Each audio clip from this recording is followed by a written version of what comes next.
Okay, so I would like to talk to you about balancing growth with sustainability and self-care.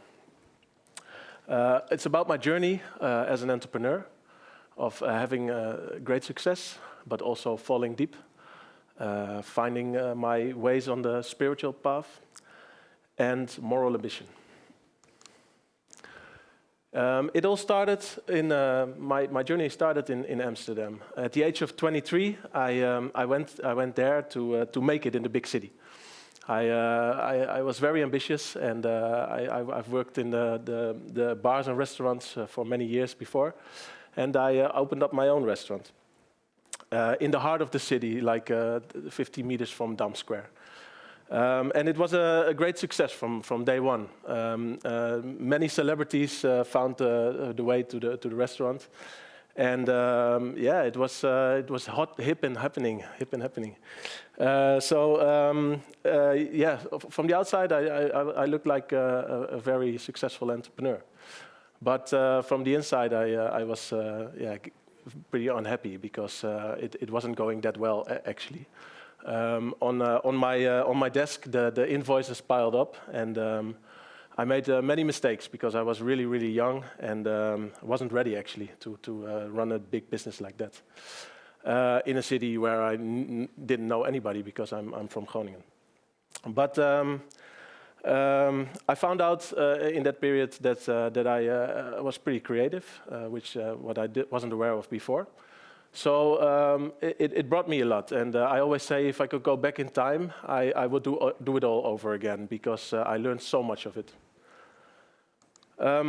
After 2 years, I went bankrupt, and I went back to Groningen, and I was pretty inspired by the underground techno scene I saw in Amsterdam.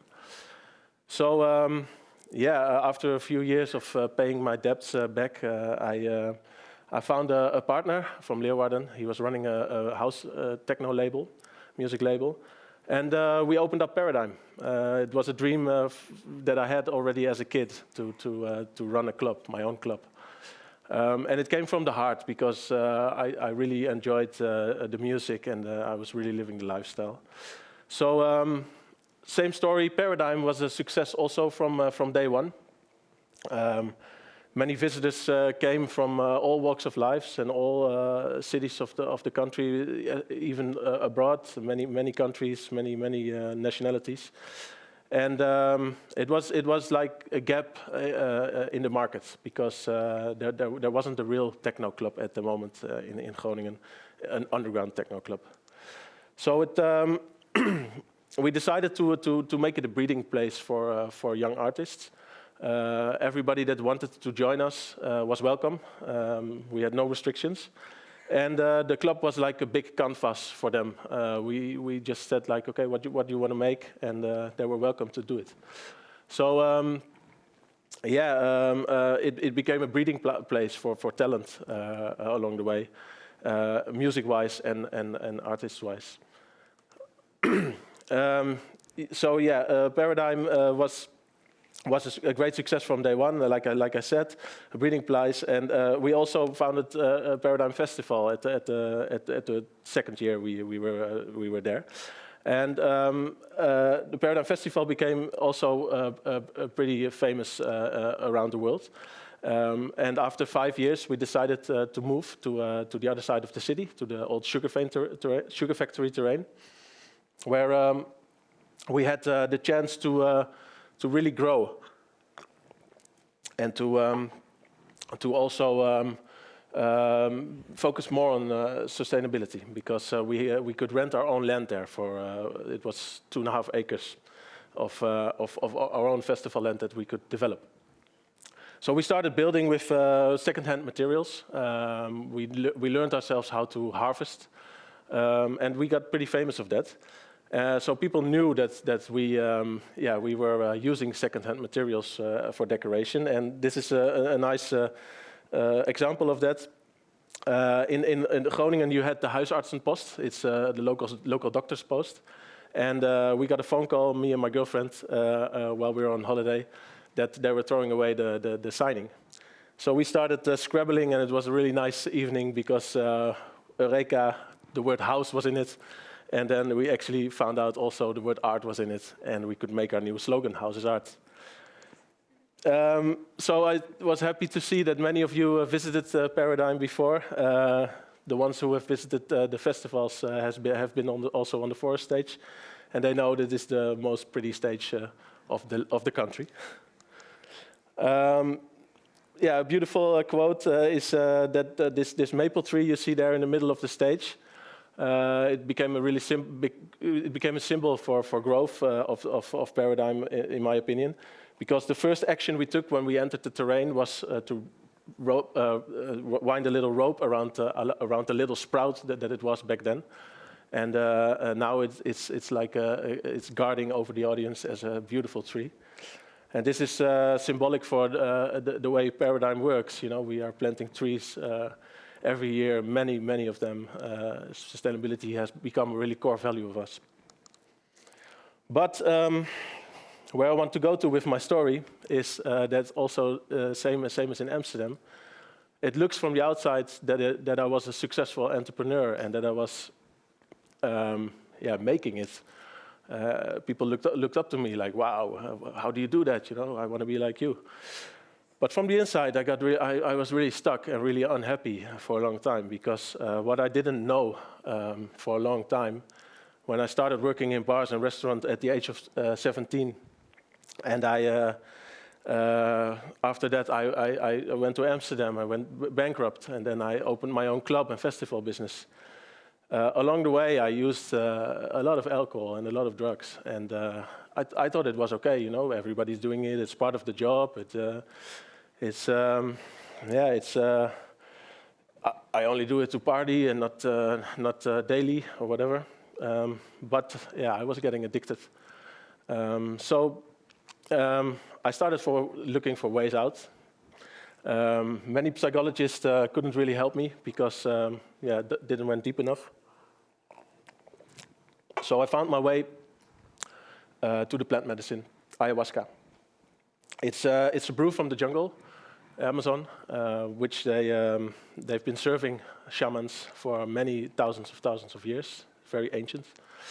And it's a tea. It's a tea of plants, and it gives you insights of what knobs you have to turn to become happy.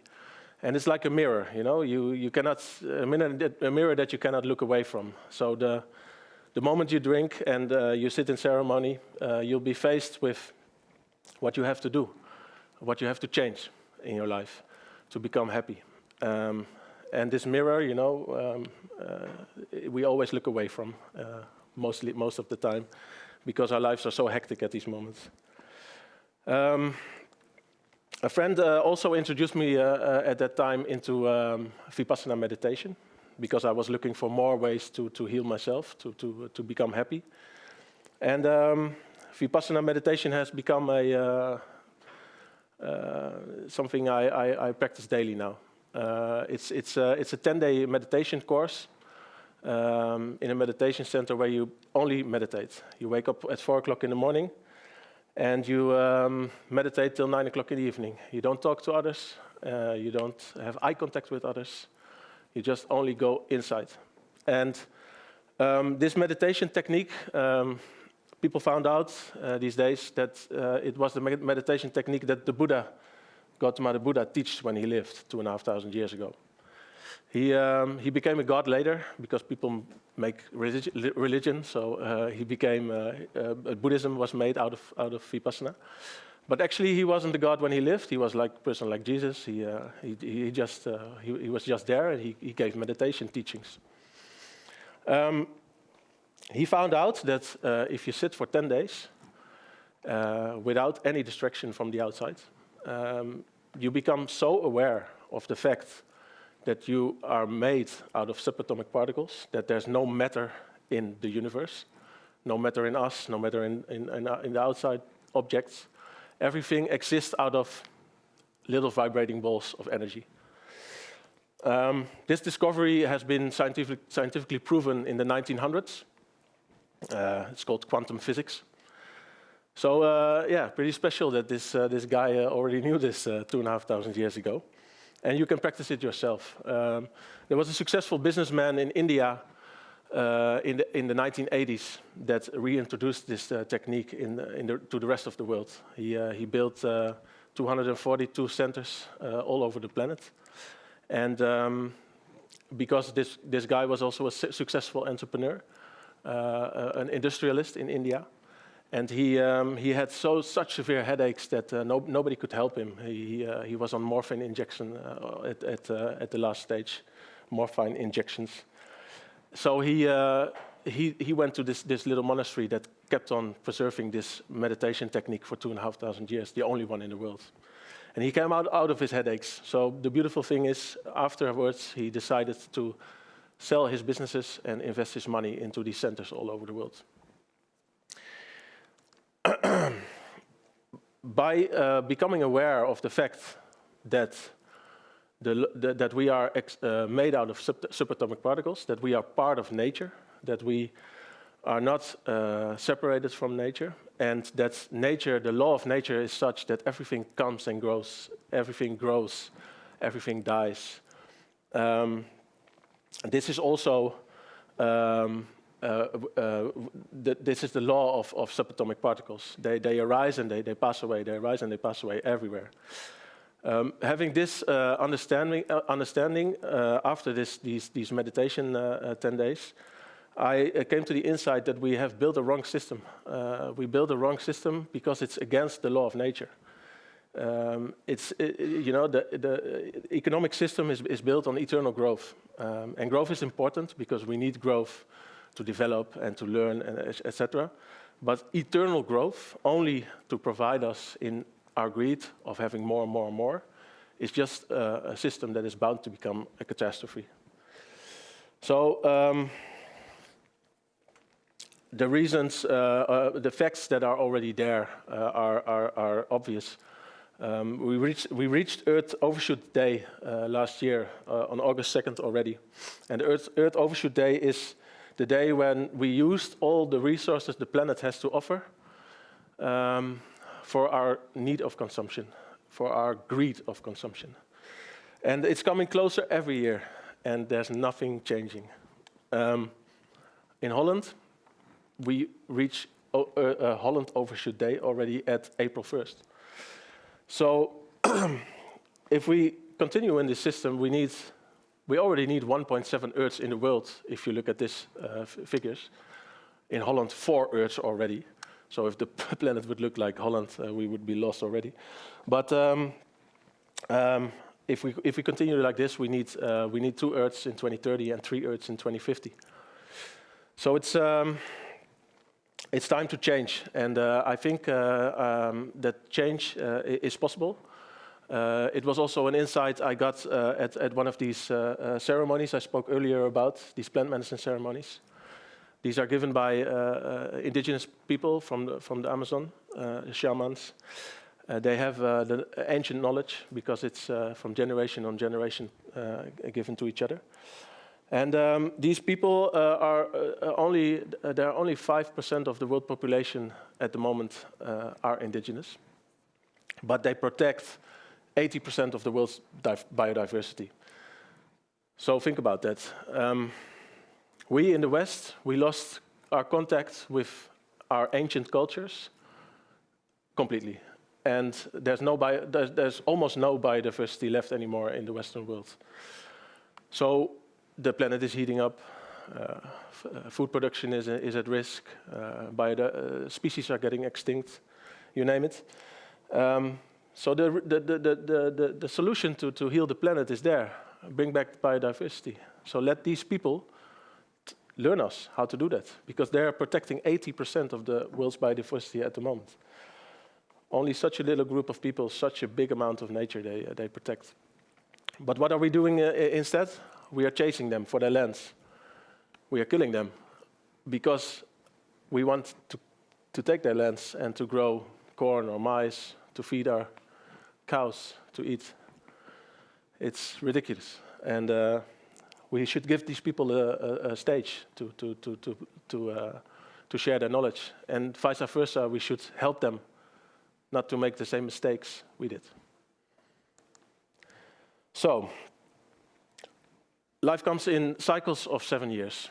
Every 7 years, 70% of people experience a real change in life. So especially the 5th, the 6th and the 7th phases are the most important. This is where you become real self-awareness. And this is where morality arises. For me, what I just told you, the first big change in life was at my 4th stage. I started as an entrepreneur. The second one was at the 5th stage, where I founded Paradigm.